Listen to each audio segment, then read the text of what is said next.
Welcome back to the 8th chapter of 13 things that mentally strong people don't do. Today's chapter is about, today's chapter's title is They Don't Make the Same Mistake Over and Over Again, they don't make the same mistakes over and over again. So the most important thing about this title is it doesn't say that they don't make mistakes. Look, mentally strong people are also human, and to err is human. Something else is to be defined. But anyway, they don't make the same mistakes over and over. But basically what they do is they internalize their mistake, they iterate their mistake, and they improve on their mistake, right? That's how they make it better and better.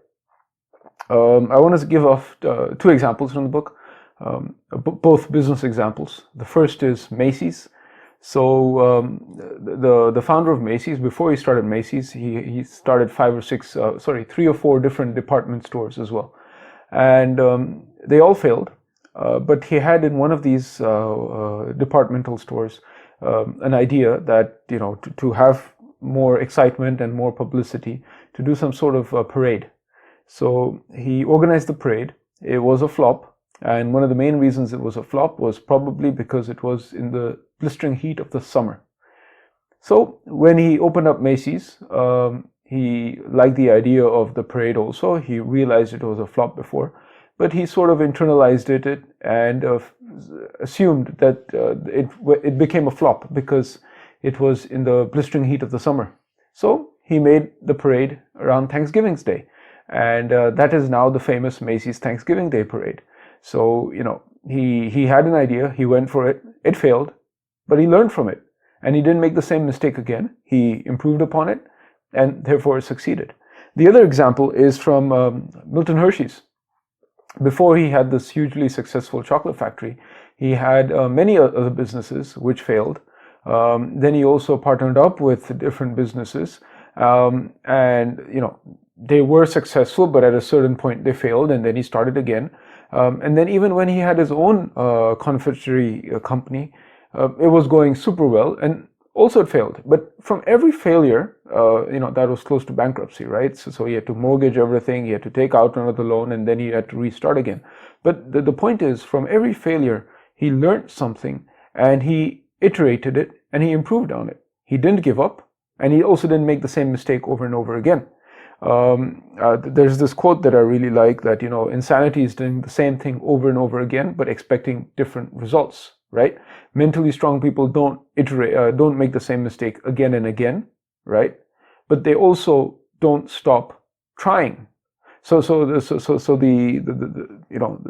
crux of the whole matter is to make sure it's balanced. And this comes up again and again in this book, right? Like, you have to make sure that it's balanced. Don't go all out on one side, don't go all out on the other side. Understand which is the right medium and balance it, right? Now, how do you make sure you don't make the same mistakes over and over again? So first thing is, you got to study your mistakes, then you got to plan your next action, and you have got to have the self-discipline to carry forward on it, right? The chances are you've done something wrong because it's not what you wanted to. You didn't want to do it wrong, but you did it wrong for a reason, and the reason was you did a certain set of actions because you thought that was going to get you where you wanted to be. It could be those set of actions are easier to do. It could be that those set of actions were, difficult to do, but you thought that they were the right ones to do, therefore you did it.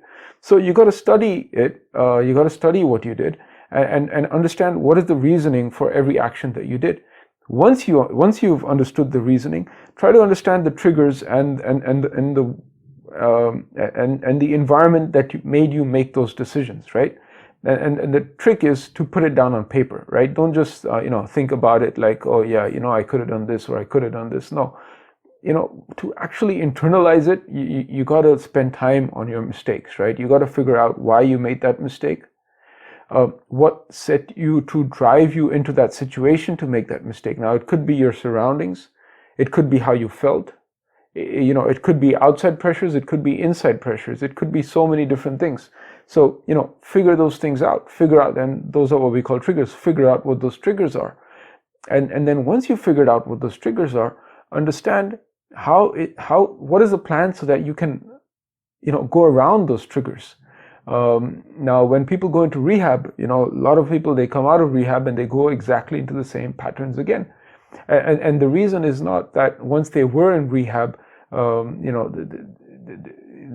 they wanted to go out and start doing all of that. No, they just put themselves in the same environment again with the same set of friends, with the same outside stimulus, which drove them into that pattern before. And therefore, they got driven into that pattern before. One of the biggest things they push you in rehab is to make sure that you don't, start meeting the same friends or have the same social circles after rehab as you did before, because that environment is just going to push you to make those same mistakes again, right? So once you realize what the plan is and you've studied your actions, right, to execute it, to have that discipline, it could be changing something as big as, that part of your identity, as in like, who you hang out with. So you got to have then the self-discipline to carry it out. It's so good to internalize it and to study it and to plan it, right? But if you don't carry it out, you're bound to make the same mistake over and over again. And I think this is what really separates those mentally strong people, those successful people, from the others or the not so successful people. That to plan and to study is maybe 90% of the work, right? But if you don't put that 10%, which is into that self-discipline to execute, that 90% is waste. But once you've studied in the planning, then you go into the next stage, that studying and planning is only 1%, then 99% is on the execution, right? So to make sure you don't make the same mistake over and over again, you got to execute it properly so that you put yourself in the setting and in the environment that you can carry forward with your life, right? Now, a lot of the same mistakes comes down to habits, right? So it becomes setting up that habit so that you don't make the same mistake again and again. Now, like a big mistake is, pressing the snooze button in the morning, for example, right? That's a habit, right? So how do you get out of that mistake, right? You got to set up the habit so that you don't press that snooze button. But then how do you do that, right? You got to have that self-discipline. Now, it's easy to make excuses for this lack of self-discipline that we have time and time again, right? But we do that by avoiding looking into the mirror and really critically questioning ourselves that why we're making those mistakes and again and again. So we've got to avoid looking into the mirror, right? I said avoid twice. Like we've got to stop avoiding looking into the mirror, right? Every time we make a mistake or every time we feel that we could have done something better, really question ourselves that, okay, I did this. What could I have done differently? How could I have done it differently? And maybe what it'll come down to is you acted the certain way you did because of impulse just made you act that way. It was just, the easy reaction, the natural reaction. But that mistake is probably happening because of that habit of that easy or natural reaction. So there it comes the self-discipline again, to break that habit of the easy reaction, to break that habit of the impulsive reaction, and to execute as per what your plan was and what your study of yourself was, right? So making the same mistake again and again is very easy. You just do what you did before. But if you want something different, how can you make those same mistakes again and again? It becomes your duty to iterate it, to internalize it, and to improve upon it. And all three of those things, finally, the execution comes down to the self-discipline in order to execute. And I think, this is what it comes down to. Ensuring you don't make the same mistake again and again is having the self-discipline to make sure you don't make the same mistake again and again.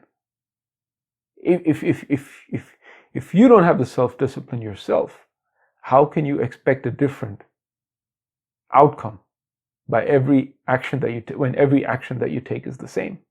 Now, to make a different action, you've got to change the way things are. You've got to make that dent in the universe. You've got to have the power to make that change, right? Now, if you don't have that power to make that change, you've got to create it somehow, right? The planning and strategizing and self-study is only going to take you so far.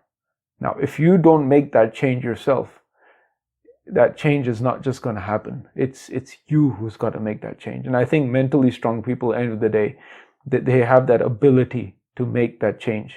Not only do they have the ability to learn from their mistakes, they have the ability to change their actions, to change their habits, to change their environments, so that they set themselves up so that the next time they try something, the same thing that they tried before, they've tweaked it in such a way that that the outcome is going to be success, right? So from mistakes, from failures, make success. How do you do that, right? You got to have the self-discipline. You've got to have willpower, but equally importantly, you've got to internalize. You've got to look at yourself in the mirror and decide what to do, but then finally go out and do it. So with that, second day from Philadelphia, it's been great. Much more power. Today we did it a little bit differently. We planned out the talk as well, so it's going a little bit in a coherent way. Voice is more powerful. Did the second Rocky run today as well. So look, overall, quite happy. I think we're coming close to hitting 20 episodes now. So thanks for tuning in. Till next time.